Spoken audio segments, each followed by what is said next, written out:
தந்தி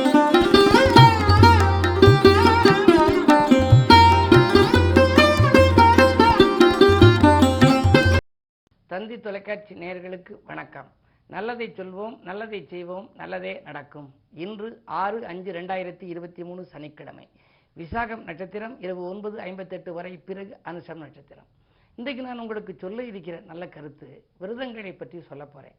அதாவது முன்னாடியே உங்களுக்கு சொல்லியிருக்கேன், எல்லா நாட்களும் விரதம் இருக்கப்படாது, ஒன்றையே நம்பிக்கணும். இப்போ திங்கக்கிழமை விரதம் இருந்து, செவ்வாய்க்கிழமை விரதம் இருந்து, புதன்கிழமை விஷ்ணுவுக்கு விரதம் இருந்து, வியாழக்கிழமை குருவுக்கு இருந்து, வெள்ளிக்கிழமை அம்மனுக்கு இருந்து, சனிக்கிழமை சனி பகவானுக்கு இருந்து, இப்படி 7 நாளும் விரதம் இருந்தால் தன்னை நம்பாமல் இன்னொருத்தரை நம்புறாளேன்னு ஒரு எண்ணங்கள் வந்துடுமா தெய்வங்களுக்கே.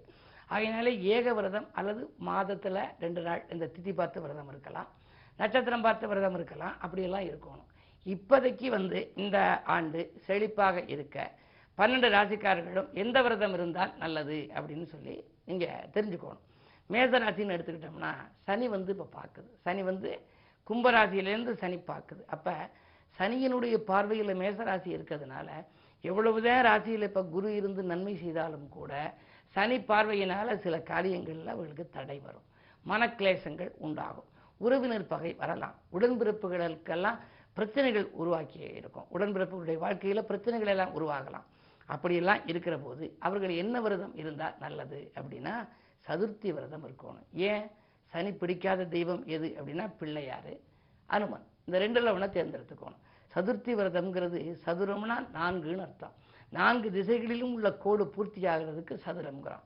அப்போ வாழ்க்கை நல்லா பூர்த்தி ஆகணும், வாழ்க்கையில் எல்லா செல்வ செழிப்பும் நமக்கு வேணும், 16 பேர்களும் வேணும், கலையாத கல்வியும் குறையாத வயதும் ஒரு கபடு வாராத நட்பும் கன்றாத இளமையும் குன்றாத வளமையும் கழுவினி இல்லாத உடலும் சலியாத மனமும் அன்பகலாத மனைவியும் தவறாத சந்தானமும் தாழாத வார்த்தையும் மாறாத கீர்த்தியும் தடைகள் வாராத கொடையும் தொலையாத நிதியமும் கோணாத கோலும் ஒரு துன்பமில்லாத வாழ்வும்னு சொல்லி அபிராமிப்பட்டருடைய அந்த அந்தாதியில் வருமே, அந்த 16 பேர்களும் நமக்கு கிடைக்கணும் அப்படின்னா சதுர்த்தி வாழ்க்கை பூர்த்தியானவனுக்கு கிடைக்கும்.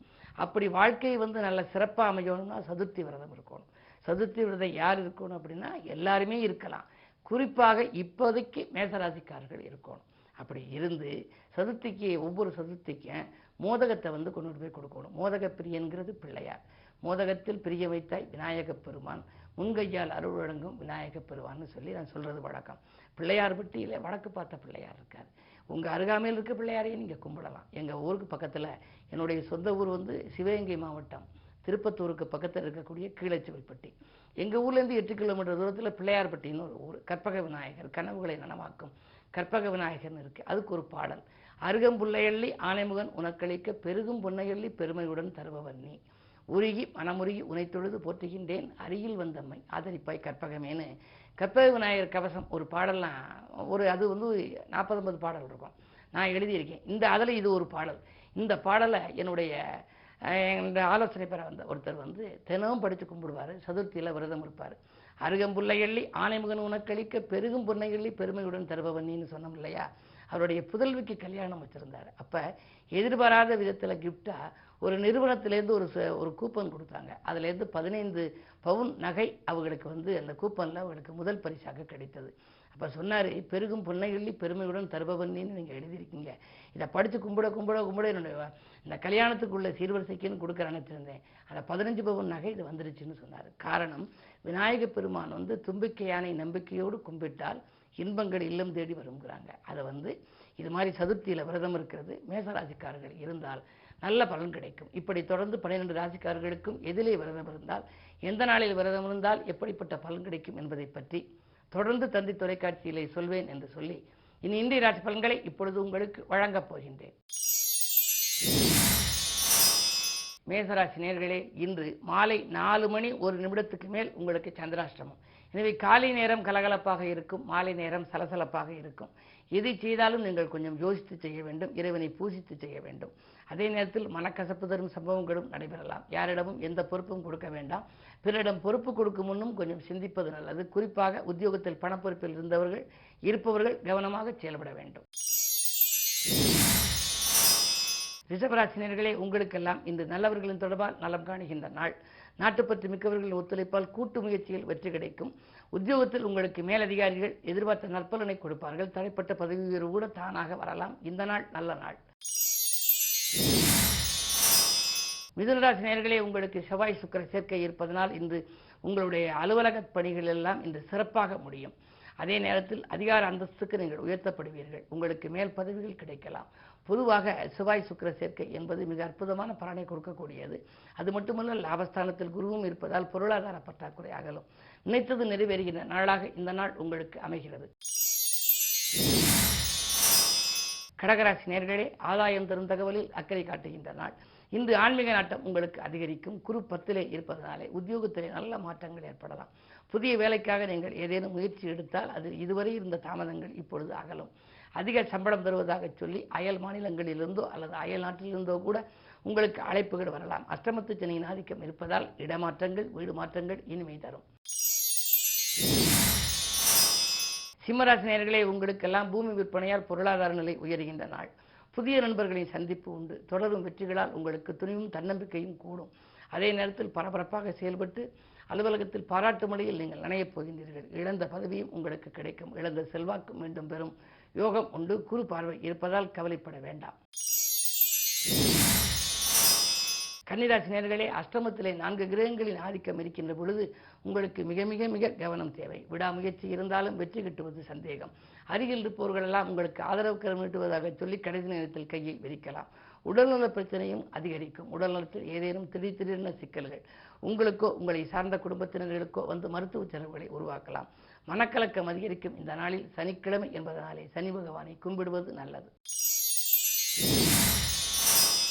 துலாம் ராசி நேயர்களே, உங்களுக்கு மாலை 4:01 வரை சந்திரன் உங்கள் ராசிக்குள் இருக்கின்றார். எனவே தொழில் ஸ்தானாதிபதி ராசியில் இருப்பதனாலே இன்று மதியத்திற்குள், அதாவது மாலை 4:01 எதை செய்தாலும் அது யோகமாகவே இருக்கும். நல்ல காரியங்கள் இல்லத்தில் நடக்கும். தொழில் வளம் சிறப்பாக இருக்கும். புதிய ஒப்பந்தங்கள் வரலாம். புதியவர்களை நம்பி நீங்கள் பொறுப்புகள் ஒப்படைத்தால் அதுவும் நன்றாகவே நடைபெறும். தொழில் வளம், அதே நேரத்தில் உங்களுக்கு அபிவிருத்தி, உத்தியோகத்திலே முன்னேற்றம் எல்லாம் கிடைக்கக்கூடிய இந்த நாள் யோகமான நாள். ஜென்மத்தில் கேது இருப்பதால் இன்று சனிக்கிழமை என்பதனாலே அனுமனை நீங்கள் வழிபடுவது உத்தமம். விருச்சிக ராசி நேயர்களே, உங்களுக்கெல்லாம் இன்று மாலை 4:01 மேல் உங்கள் ராசிக்குள் சந்திரன் வருகின்றார். 9க்கு அதிபதி பாக்கியாதிபதி ராசியில் வருவதனாலே காலை நேரத்தை காட்டிலும் மாலை நேரம் மிகச்சிறப்பாக இருக்கும். மாலை நேரத்தில் நீங்கள் எதிர்பாராத விதத்தில் உங்களுக்கு உதவிகளும் கிடைக்கும். பண வரவும் உண்டு. அதே நேரத்தில் பயணங்களால் உங்களுக்கு பலன் கிடைக்கலாம். தூரதேசத்திலிருந்து வரும் அழைப்புகளை ஏற்றுக்கொள்ளலாமா என்று கூட நீங்கள் சிந்திப்பீர்கள். உத்தியோகத்தில் உள்ளவர்கள் சக பணியாளர்களோடு ஏற்பட்ட சச்சரவுகள் அகலும். அதே நேரத்தில் உங்களுக்கு சக ஊழியர்களும் வளைந்து கொடுத்து உங்களுடைய வேலைகளை பகிர்ந்து கொள்வார்கள். உங்களுடைய ராசிக்கு 8லே செவ்வாய் இருக்கிறாரே என்று கவலைப்பட வேண்டாம். செவ்வாய் 2ஆம் இடத்தை பார்ப்பதனாலே தனவரவு தாராளமாக வரும். பூமி இடம் வாங்கும் யோகமும் உண்டு.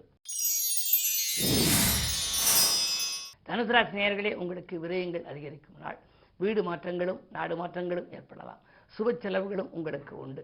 அதே நேரத்தில் தொலைதூரத்திலிருந்து வருகின்ற தகவல் மனக்கசப்பு தரும் தகவலாகவும் இருக்கலாம். 3லே சனி இருக்கின்றார். உடன்பிறப்புகளே உங்களுக்கு ஏதேனும் தொல்லைகள் கொடுக்கலாம். அருகில் இருப்பவர்களை அனுசரித்துக் கொள்ள வேண்டும். ஆரோக்கியத்திலும் உங்களுக்கு சீராக வழிவகை செய்து கொள்ள வேண்டும். குறிப்பாக ஆகாரத்தில் கட்டுப்பாடு செலுத்தினால் ஆரோக்கியம் சீராக அமையும் என்பது நம்பிக்கை. அது மட்டுமல்ல, கேது உங்கள் ராசியை பார்ப்பதனாலே அலைச்சலை குறைத்துக் கொள்ளுங்கள்.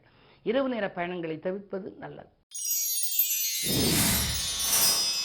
மகர ராசி நேயர்களே, 2லே சனி, 7ரை சனியில் 2வது சுற்றா முதல் சுற்றா என்று பாருங்கள். 2வது சுற்றாக இருந்தால் கவலைப்பட வேண்டாம். குடும்பத்தினையாக இருப்பதால் குடும்பத்திலே நல்ல காரியங்கள் நடைபெறும். துணிந்து நீங்கள் சில முடிவுகளை எடுத்து துயரங்களை வெளியேற்றிக் கொள்வீர்கள். தொழில் வளர்ச்சி சிறப்பாகவே இருக்கின்றது. உத்தியோகத்தை பொறுத்தவரை உங்களுக்கு மேலதிகாரிகளின் அன்புக்கு பாத்திரமாவீர்கள். அதன் மூலமாக உங்களுக்கு உயர் பதவிகள் அவர்கள் வழங்கலாம். கேட்ட இடத்தில் உதவிகளும் கிடைக்கும். பணவரவு திருப்திகரமாக இருக்கிறது. கும்பராசி நேயர்களே, உங்களுக்கு ஜென்மச்சனி. எல்லை மீறி பழகியவர்களால் தொல்லை ஏற்படும். இலாகா மாற்றங்கள் திடீரென உத்தியோகத்தில் வரலாம். எதையும் ஒரு முறைக்கு பல முறை யோசித்து செய்வது நல்லது. உடன்பிறப்புகள் உங்களுக்கு உறுதுணையாக இருப்பார்களா என்பது சந்தேகம்தான். கடன் சுமை கூடிக்கொண்டே போகிறது என்று கவலைப்படும் நாள் இந்த நாள். மீனராசி நேயர்களே, உங்களுக்கெல்லாம் இன்று மாலை 4:01 வரை சந்திராஷ்டமம். எனவே மிக மிக கவனத்தோடு இருக்க வேண்டும். அதிகாலையிலேயே உங்களுக்கு மனக்கசப்பு தரும் தகவல் வரலாம். நட்புகள் எல்லாம் பகையாகி போகலாம். மாலை நேரத்திற்கு மேல் உங்களுக்கு மனச்சஞ்சலங்கள் அகலும். தொட்டது துளங்கும். நினைத்தது நிறைவேறும். வெற்றி வாய்ப்புகள் வீடு தேடி வர வேண்டுமானால் காலையில் பொறுமையை கடைபிடிக்க வேண்டும். நிதானத்தை கடைபிடிக்க வேண்டும். மாலை நேரத்திற்கு மேல் உங்களுடைய எண்ணங்கள் ஈடேறும். அதே நேரத்தில் இன்று கிழமை சனி என்பதாலும் 7.5 சனி நடப்பதாலும் சனி பகவானை எழுதீபமேற்றி வழிபடுவது நல்லது. மேலும் விவரங்கள் அறிய தினத்தந்தி படியுங்கள்.